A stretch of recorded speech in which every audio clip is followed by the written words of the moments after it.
पूरी दुनिया की नजरें अयोध्या पर है। 22 जनवरी को वो दिन होगा जब श्री राम के प्राण प्रतिष्ठान की शुरुआत होगी और ऐसे में तमाम यज्ञ और हवन की तैयारियां हो रही हैं। इस पर ज्यादा बातचीत के लिए सिद्ध मठ से गुरु जी गोरक्षनाथ जी हमारे साथ हैं।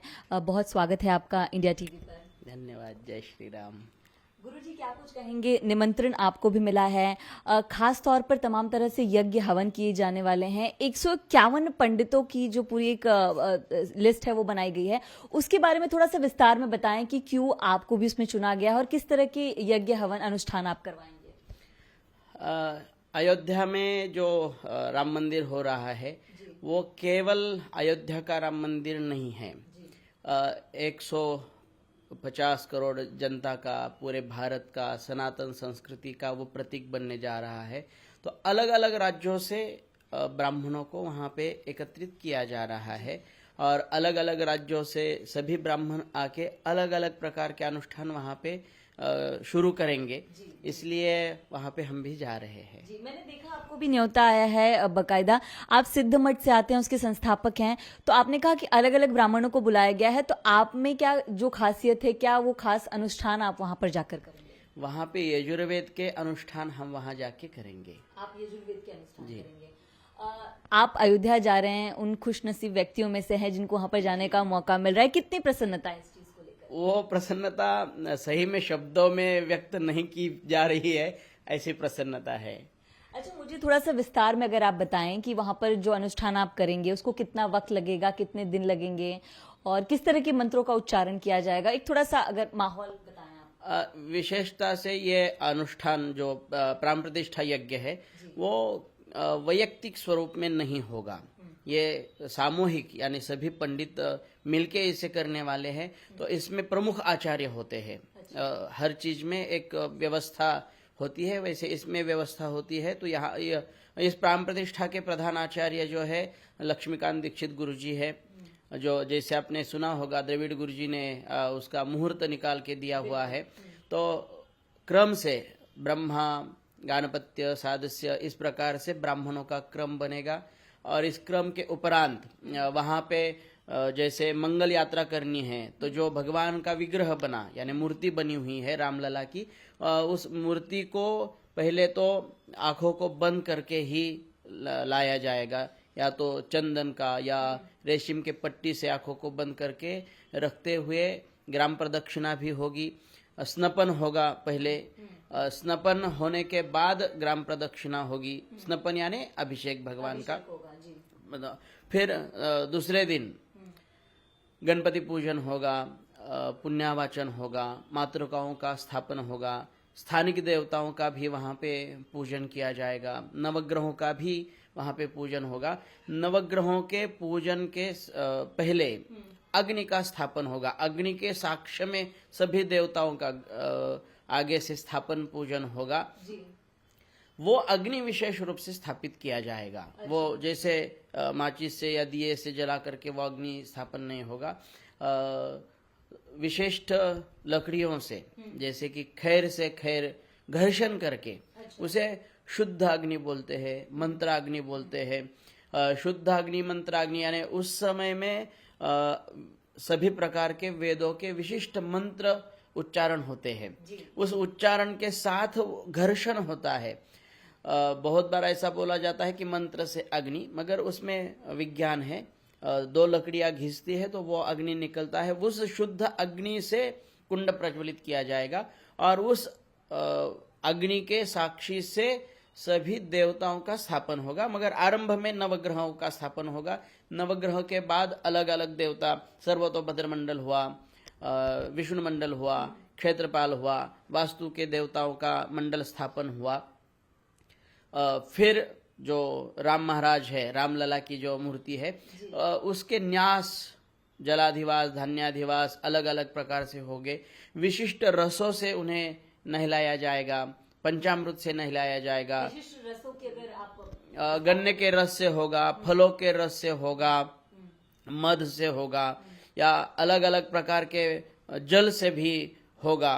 उस पात्र में जिस पात्र में रखेंगे वो पात्र भी विशिष्ट प्रकार के बने हुए रहेंगे। कोई लकड़ी के होंगे, कोई मिट्टी के होंगे, कोई धातु के होंगे। जिस धातु में जो रस बोला हुआ है, जिस पात्र में जो सामग्री बोली हुई है, उसके साथ उसे रामलला को अर्पण किया जाएगा। यानी उस विग्रह को, उस पाषाण को भी शुद्धिकरण करने की प्रक्रिया कि जिसमें भगवान राम विराजमान होने वाले हैं, उनका अस्तित्व, उनकी चेतना उसमें आने वाली है। इसी भाव को लेते हुए सभी प्रकार के जो वेदों में कहे हुए हैं, यानी किसी आपके या मेरे मन के विचार से वो नहीं चलेगा।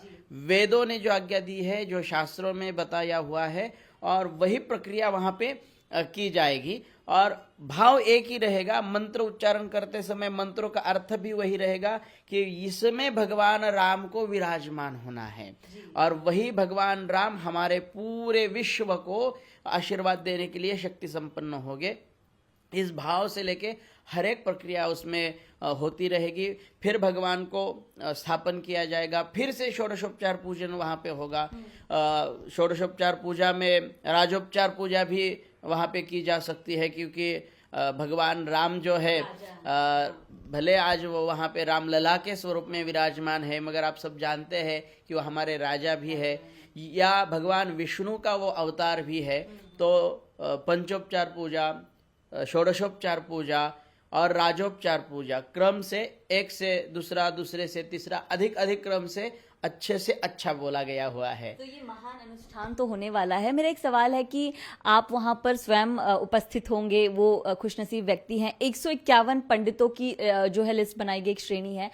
क्या 151 यज्ञ कुंड भी बनाए जाएंगे कि उससे ज्यादा यज्ञ कुंड होंगे? नहीं, यज्ञ कुंड वहां पे 9 ही बनाए जाएंगे। अच्छा। मगर 9 कुंड पे जैसे 9 आचार्य रहेंगे, उसी प्रकार से यज्ञ वेदी को भी 4 द्वार रहेंगे। अच्छा। 4 द्वारों पे अलग अलग वेदों का मंत्र पठन होगा, जाप होगा, देवताओं का पूजन होता रहेगा। तो इसमें कम समय में ज्यादा से ज्यादा अच्छा मात्रा में पूजा पूर्ण हो, संपन्न हो, और हमारे आचार्यों को लगने वाली सुविधा सुव्यवस्थित हो। इसलिए 151 पंडितों का वो टीम बनाया हुआ है, ताकि उनको मदद मिल पाए, एक तरह से मदद मिल पाए, और कम समय में हम ज्यादा से ज्यादा प्रक्रिया पूर्ण कर पाए। अच्छा।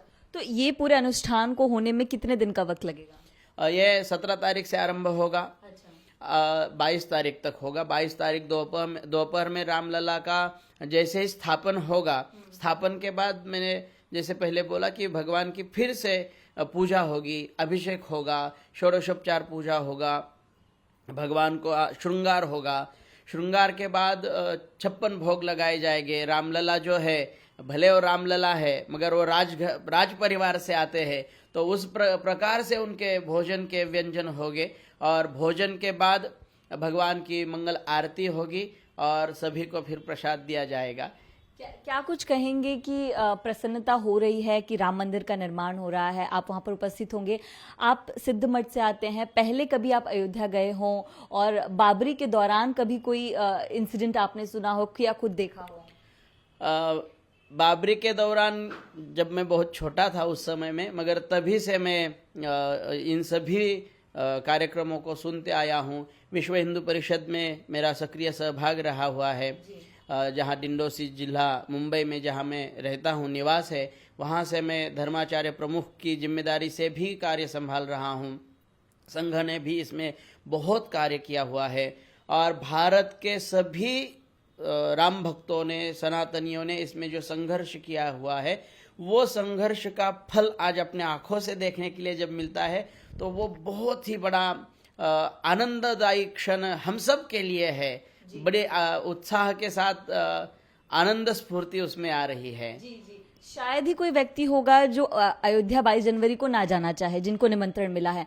भारत के विपक्षी पार्टियों की बात करें, कुछ को निमंत्रण मिला है लेकिन वो उसको ठुकरा रहे हैं, उस पर क्या कहेंगे? देखिए कि जिसमें राम है और जिसने राम को बुलाया हुआ है, वो वहाँ पे अवश्य जाएंगे। जो राम भक्त है, जो सनातनी है, वो वहाँ पे अवश्य जाएंगे। जिन्होंने राम का अस्तित्व ही नकारा हुआ है, या जिन्होंने राम ही काल्पनिक कल्पना मानी हुई है, उनको आने की आवश्यकता भी क्या है? तो आप कह रहे हैं कि इनको राम ने बुलाया ही नहीं है? हाँ, ऐसा ही बोल सकते हैं। जी। तो बहुत शुक्रिया हमसे बात करने के लिए।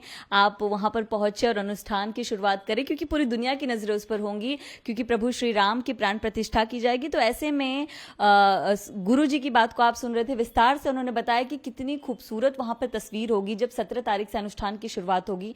22 जनवरी को राम लला जो है विराजमान होंगे और उसके बाद मिष्ठान प्रसाद देकर इस पूरी खुशी को मनाया जाएगा। कैमरा पर्सन संतोष दिवते के साथ मैनम प्रसाद दुबे, इंडिया टीवी, मुंबई।